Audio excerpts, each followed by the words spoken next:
Hi, Kara Sheftel with BDS, and I just had to switch around the paper on my image runner copier for Canon, and I want to show you how to change that in your image runner. Here's how we do it.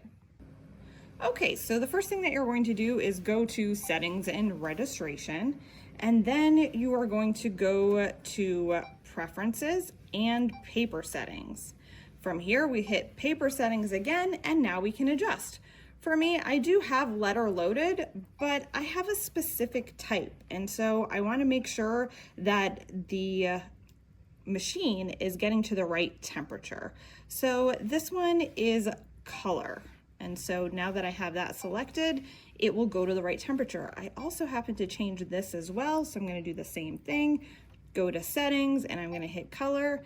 And now, when I do my print, it will come out the perfect way every time.